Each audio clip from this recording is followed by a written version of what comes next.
We're going to do a quick little demo on doing sort of seeing through a window to outside with some wavy glass. So one of the first things I notice when I'm looking at this type of research is often that it has a cooler tone to the greens outside. There's something about the white cast of the glass or whatever they use to frost it that sort of cools down all your tones. So I'm using a lot of bluer greens and blues and grays. And then they're also much more desaturated, and of course they have softer edges. So everything we see through here, I'm just sort of laying down really lightly. Maybe this is, a little lawn and there's a little tree there in the corner and maybe the edge of a tree peeping up in the very top corner. I do like to add some deeper shadows with a cooler blue and a little bit of black in order to get some depth in it so it doesn't just look like it's a solid world behind the glass. And then for the sky, instead of maybe going for a bright blue, I'm going for a really cold pale gray.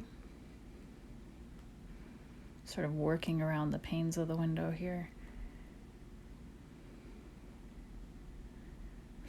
So everything can seem a little bit wishy-washy while we're working on it, but once we start getting some of and it can have a lot of the grainy texture that we associate with colored pencil when we're being a little indecisive.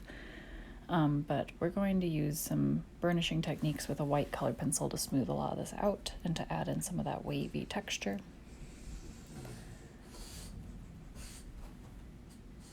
Going ahead and continually bumping up some of those shadows. Like I said, add a little bit of black so there's some depth of field, even though we are going to lose some of the saturation. But not worrying about really any details.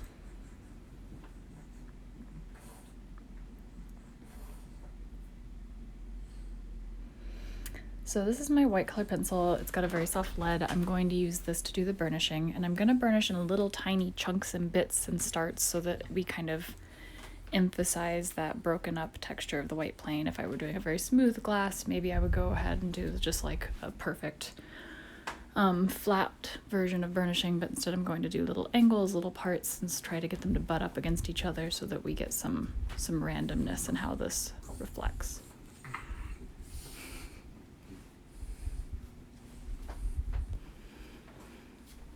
Now, even with the white colored pencil and going in these little sections, I'm not getting a lot of those high highlights that we use to associate with glass, especially with glass that has a texture, a bend in it. You get those really nice, beautiful, bright, hot highlights.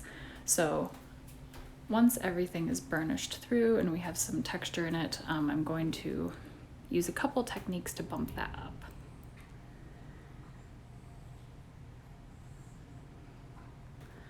So this is fairly flatly burnished now. I'm going to try to add in a little bit of shadow texture in a couple places with a blue colored pencil to contrast the white, so toning some areas down a little bit, which will help our highlights pop through. And then go ahead and start shadowing and laying out the depth for the panes of the window.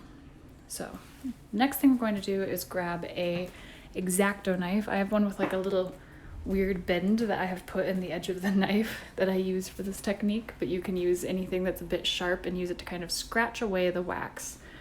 So since I can no longer with pressure get this to be any whiter, I'm going to just really softly pull up and scratch up some of the wax in these hot highlights textures, little wavy lines that sort of go across each little cube. It's not cube, square of glass. Right now they look a little rough. We're going to go back over them with a white colored pencil though, and you can see how it really pulls our highlights out, even just this amount of scratching with that. So I'm trying not to dig into the paper itself. I'm really trying to just softly scratch off the waxiness of the pencil from the paper. Then I can go in with my white colored pencil, and in those areas I scratched off, you can see it's so much hotter already than when it was layering over areas.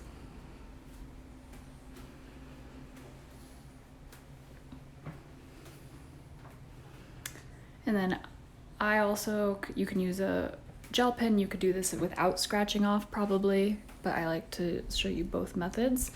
You can either leave it with like a bright line, or you can use your finger or paintbrush to kind of smear the ink once it's on there.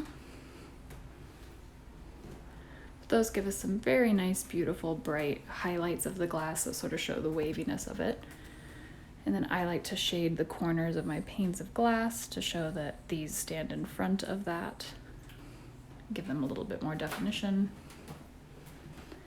And that is how I would do the panes of wavy glass that maybe you get on the back of a door or in a bathroom or something with colored pencils. I hope that helps.